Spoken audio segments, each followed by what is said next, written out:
ये थोड़ा सा फरमा दीजिएगा, आपने चीमा साहब की तो बात सुनी होगी, उन्होंने मुख्तसर सा तारुफ दिया। काइंडली ये बताइएगा, एक तरफ तो रशिया इंडियन मिलिट्री मॉडर्नाइजेशन के अंदर भरपूर हिस्सा ले रहा है, चाहे उनकी अर्जुन टैंक हो या मिग-29 जेट फाइटर्स हों, Su-30 हों, या उनका एयर डिफेंस सिस्टम हो S-400, या उनका एयरक्राफ्ट कैरियर हो। दूसरी तरफ जर्मनी और फिर अमेरिकन भी शुरू हो गए।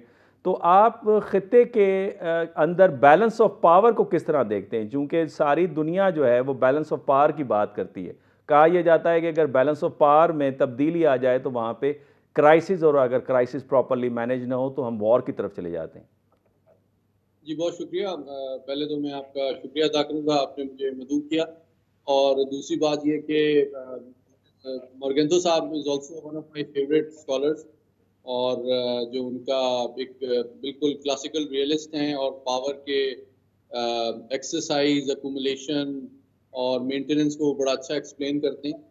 तो जहाँ तक भारत का ताल्लुक है, तो इस खित्ते में जो ताकत का तवाज़ुन है, जिसको बैलेंस ऑफ पावर कहा जाता है, इसमें जो सबसे इम्पोर्टेंट चीज़ समझना ज़रूरी है, वो उसका क्वांटिटेटिव के साथ-साथ उसका क्वालिटेटिव एस्पेक्ट भी। और मैं कह ये रहा हूँ कि जो उस पावर की नेचर और कंपोज़िशन है, उसका इदराक बहुत अहम है। पहली बात ये है कि सोसाइटल लेवल पे भारत में क्या हो रहा है। एक तो ऑब्वियसली इकोनॉमिक राइज तो एक रियलिटी है, लेकिन साथ ही साथ उसकी सोसाइटी में एक ग्रेजुअल ट्रांसफॉर्मेशन आ रही है, और वो अपने आप को फ्यूचर में एक ना सिर्फ एक ग्रेट पावर बनाना चाहता है आलमी सतह पे, बल्कि एक इंडस्ट्रियल पावर बनाना चाहता है। अच्छा, अब जब मैं बात कर रहा हूँ एक एग्रेरियन सोसाइटी की जो ट्रांसफॉर्मेशन हो रही है एक इंडस्ट्रियल पावर में, तो इस नेचर ऑफ रिलेशनशिप को समझना भारत और अमेरिका के दरमियान बहुत जरूरी है।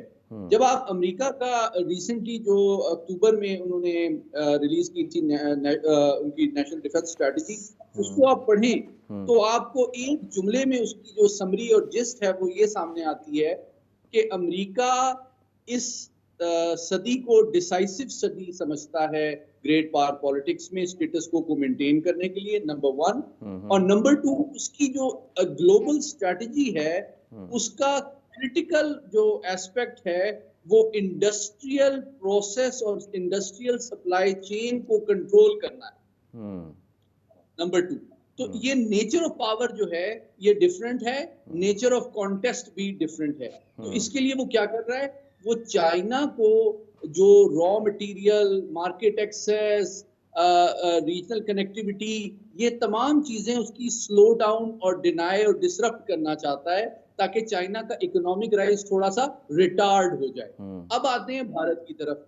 तो भारत को वो इंडस्ट्रियली बिल्डअप कर रहा है, और जो अभी मोदी साहब का दौरा है अमेरिका का, उसमें तवक्को ये की जा रही है कि शायद जो बहुत एडवांस्ड उनके 5th जनरेशन फाइटर्स के उनके जो इंजन्स हैं, उनकी जॉइंट प्रोडक्शन भी डिस्कस की जाएगी।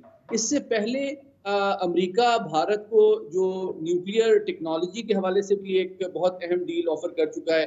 इसके साथ ही साथ ग्रेजुअली चाहे वो उनकी फजाइया हो, चाहे उनकी नेवी हो, चाहे उनकी आर्मी हो, वो इंडस्ट्रियल इंटरडिपेंडेंस और इंटीग्रेशन ऑफ इंडस्ट्रियल प्रोसेसेस की तरफ आगे बढ़ रहे हैं। अलबत्ता ऑल इज नॉट लॉस्ट। जो मेरा आखिरी आर्गुमेंट है वो इससे ज्यादा दिलचस्प होगा आपके नाज़रीन के लिए। वो ये है कि इंडिया का जो स्ट्रेटेजिक कल्चर है वो ओरिजिनली हमारी तरह ब्रिटिश है स्ट्रक्चर, और साथ ही साथ उनके, जिस तरह आपने भी कहा, आर्मी, एयरफोर्स और नेवी के जो मेन वेपन सिस्टम्स हैं वो ज्यादातर अभी भी रशियन ओरिजिन के हैं। तो इन वेपन्स को इमीडिएटली अमेरिकन वेपन से रिप्लेस करना, उनकी मेंटेनेंस का सिस्टम, ट्रेनिंग का सिस्टम, और उनकी डॉक्ट्रिन को चेंज करना, उनकी ट्रेनिंग रिजीम को चेंज करना, ये इतना आसान काम नहीं है, इसमें दहाइयां लग जाएंगी।